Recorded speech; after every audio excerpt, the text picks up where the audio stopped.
Well, folks, here again for the weekly forecast. During this past week, of course, we dealt with the strong upper air low pressure system that slowly migrated out of the desert southwest and into eastern Texas as we got toward the midweek period.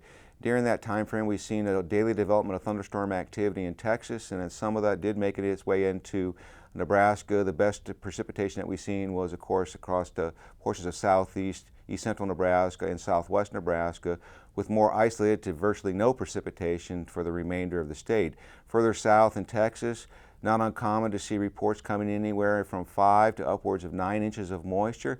In parts of western Texas, this represents more moisture than they received in the last year.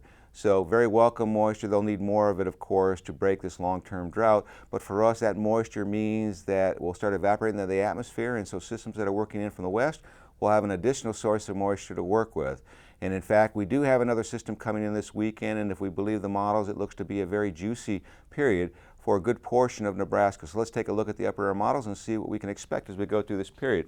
And the one thing I'll draw your attention to is here we have this trough and we have a ridge to our south. So we've got the heat and the humidity building into our region, and we have the energy coming out of the southwest is going to interact with this air mass to generate periodic thunderstorms. So for today, the best opportunity for thunderstorms will be the development this afternoon, this evening across the northwestern part of the state, some of that sliding into the western one-third of the state by the daylight hours, and much lesser chances as you move eastward. So as we get into Sunday, we'll notice that trough makes a little bit closer progress to eastern Nebraska, so the vast majority of the thunderstorm activity that breaks out primarily during the prime heating hours of the day, mid-afternoon to late evening, will be once again across the panhandle, and more of this is likely to slide toward eastern Nebraska, giving us an increasing chance of precipitation.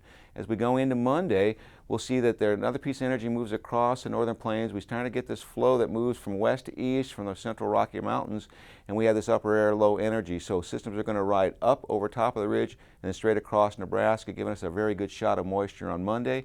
And as we go into Tuesday, we may get a slight break before some more energy ejects out late Tuesday night into Wednesday, and we'll see that the same system remains in place. So another piece of energy moves out on Wednesday. We get another piece of energy moving out on Thursday, and more importantly, we start to get a trough moving in on Friday. So overall, daily thunderstorm chances, if we believe the quantitative precipitation forecast for the 7-day period, we would expect to receive across the northeastern two-thirds of the state over 2 inches of moisture, with isolated pockets up to 3 inches. In the southwest and southern panhandle, we'll be looking more in the 1.5 to 2 inch range. In terms of temperatures, we are consistently going to be in the upper 80s to low 90s across extreme southern Nebraska, and more into the low 80s to upper 70s across northern Nebraska with those thunderstorm chances. 8 to 14-day forecast indicates above normal temperatures to our east and our west, and in terms of precipitation, we still continue a very wet trend, and that looks to continue all the way through at least June 11th.